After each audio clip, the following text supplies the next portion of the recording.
What is up, guys? It's Mitchell or Deity, and today we're going to be talking about the new Ogre in the game, the new farming way to get gear. I'm going to give my opinion on it, whether it's worth farming or not, whether you're a new player or old player. The answer, and for me, is still the same. But before we get into that, one funny thing is I talked about in my last video as to where to farm. I was just trying to give you guys a quick place to know how to go farm and what to do in the game, while I know other people are going to be working on that. And I said Tristan Wolf will be making a video covering that, and he didn't plan on doing it like for a couple of days, but he's starting to work on it right now. He's on stream, which is hilarious. So I didn't mean to delegate workout to him, but I'm working on new player guide. That episode is coming soon. I'm halfway done with it, but I'm doing as much as I can. Luckily, we're all cool. All the content creators, we're friends with each other. So it's just a funny thing. And he will have that, a link to Tristan's.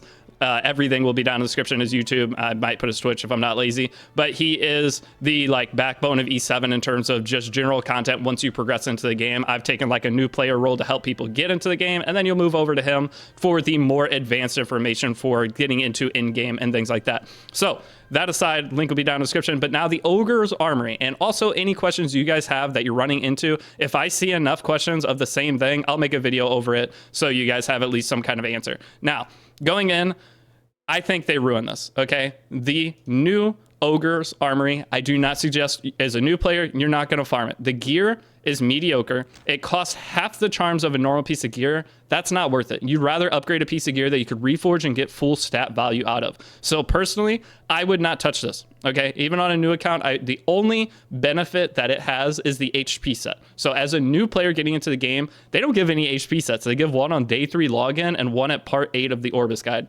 That's it.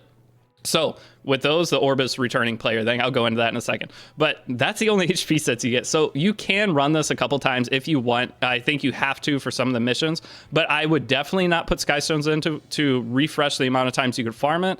And I just would try not to touch it very much because this gear isn't great. Now, there's you guys that are like, well, where do I get gear then? This is definitely usable gear.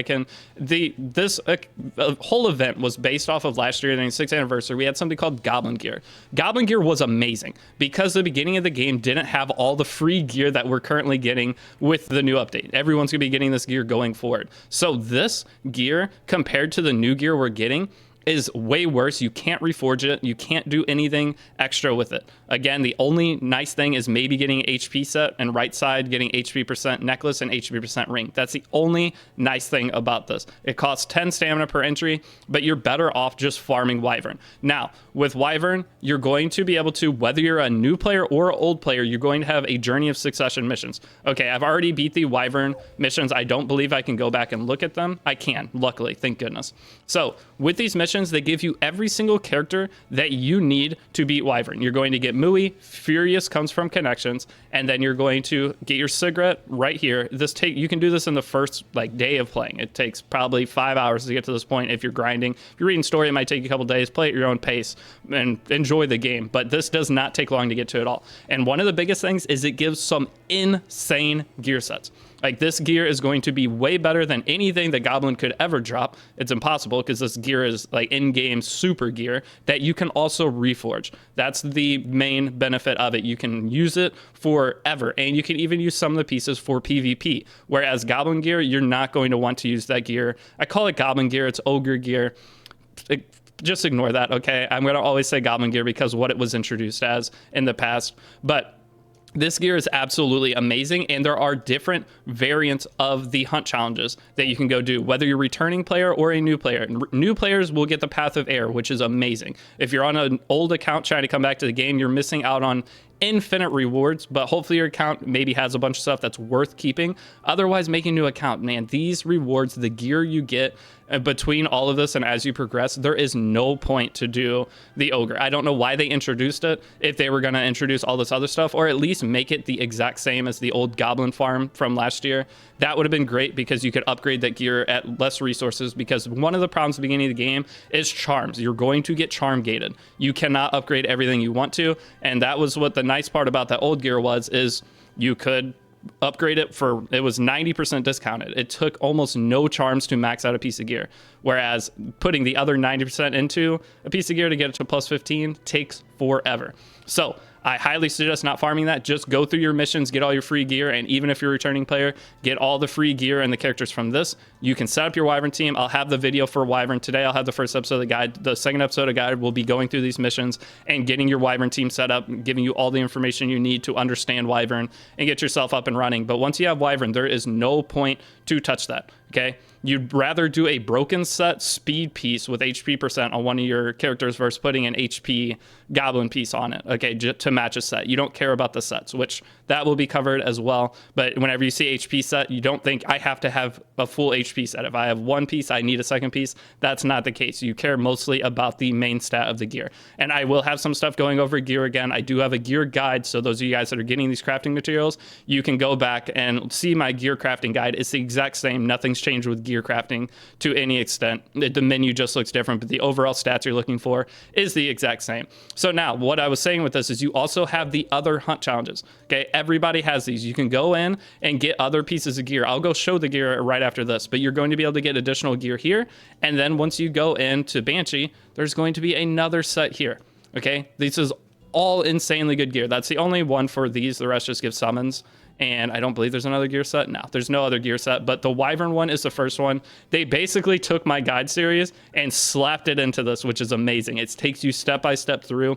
The guide isn't as useful this year. I think you guys figured out, but I'll still make the guide and try to cover some of the extra questions that you'll have along the way and help you get like a better understanding as to why the game's having you do X thing. But overall, general consensus before I go show the gear, this is not worth doing. Okay, I wouldn't, unless it's a challenge that you have to beat it so many times or beat a certain difficulty of it, I would not bother doing it. Okay, whether you're new, whether you're returning, whatever it is, just go set up your Wyvern team and follow that list of missions. Okay, do not touch the Ogre unless they make some changes to it. One of the funny things with Ogre, and the only reason it would be worth farming, is right now some of the gear that you get from the missions, as you see this piece here, it has speed main stat and speed substat. This isn't supposed to be a thing. I'm pretty sure they're fixing this, but if they did not fix this, you can penta roll. So say whenever you upgrade a piece of gear, a roll goes into a random spot. This could have all those rolls go into speed. The thing with Goblin gear is the max speed it can roll, at least in the past, was 2. It might be 3 now, very unlikely. It's most likely just a 2 speed. That's all I've gotten on all my Goblin or whatever gear this is called now, Ogre gear.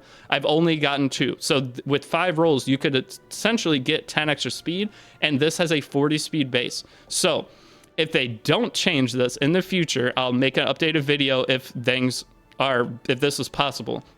But farming the highest level, getting a speed main stat boot with speed substat and penta rolling into speed is unbelievable progression. I don't think this is going to be a thing, but I will watch for it and get all the information I can. But having a max speed boot generally is 45 speed. Once you reforge a purple boot, you got 45 speed, and that's the best you can do.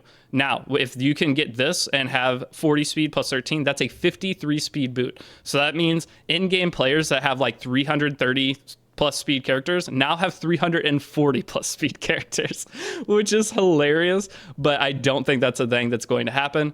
I'll keep you updated if it happens. If it doesn't happen, we won't worry about it, but that is the only reason this could potentially be farmable for anyone. If that's not the case, you don't touch it, and I'm 99.9% sure that won't be it. Now, the free gear you're going to be getting from the hunt missions, I'm just going to go in and look at it real quick.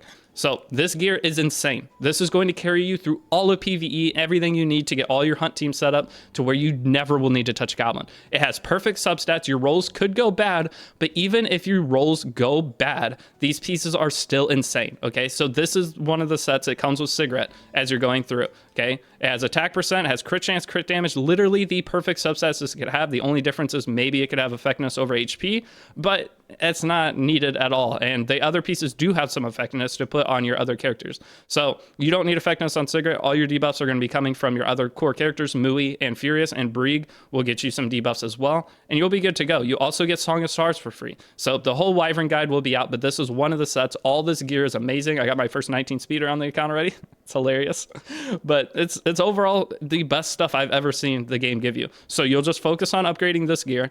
Brieg gear, what I did, if you're curious, is I got the free gear from part 8 of the air missions in the Orbis guide. And then I bought these 2 pieces from Arena. That is going to be what I suggest all new players do just to get your full HP bulked up character. Yes, Brig does get a set, but you're going to be running low on charms. So you're going to be better off moving this HP gear that you've already leveled up whenever you're going through the guide, or maybe you've already done that, and then use this. And then once you have the extra charms to upgrade the gear that came with Brig, by the way, it's very, very good. It is going to be, I believe that, or it's one of the speed set pieces. I believe it's maybe this. It's probably this. So you get a full set, and honestly, the better pieces to show are going to be these pieces here. It has HP, defense, speed, and crit chance. It's perfect subs for any kind of HP scaling damage dealer. So you get all the gear you need in this game now. You don't need to touch Goblin, is the main thing I'm talking about. And all of this, I keep rambling. I'm sorry if I'm going too far on things. But if you're curious, Daydream Joker is the artifact. It gives you those. Put that on Mui, put that on Cigarette. And then I do go and beat this in my live stream this morning. So if you go back to the live stream, scan through, you can see all my builds and how I progress. But this is the Mui. It gives you this free gear too. It's all fantastic. You get the attack percent, you get crit damage, and it's hit set to allow you to set up your... to have enough effectiveness to debuff the Wyvern. That's the goal there. You want 65. And then it gives you the speed set for Furious. Okay, you get so many free gear sets. Don't touch a Goblin. Okay, that's all I have for the video. So thank you guys for watching. If you have anything else you want me to cover, I have a couple other video topics I'm going to be making while I'm going through and making the guide. Okay, so that I'm trying to get it up in the next couple hours. I'm trying my best. It's a long video. The render takes a while and all of that. I'm trying to keep as many questions answered as I can for those of you that are already playing, and those of you guys that are going to start when I release the guide. I'm sorry, but it's a lot of work. I'm trying my best, so please be patient. But thanks for watching. I will see you all in the next video, and be sure to check out Tristan Wolf for just the best in terms of content of min-maxing and beating in-game content easily. So I'll see y'all later. Peace out.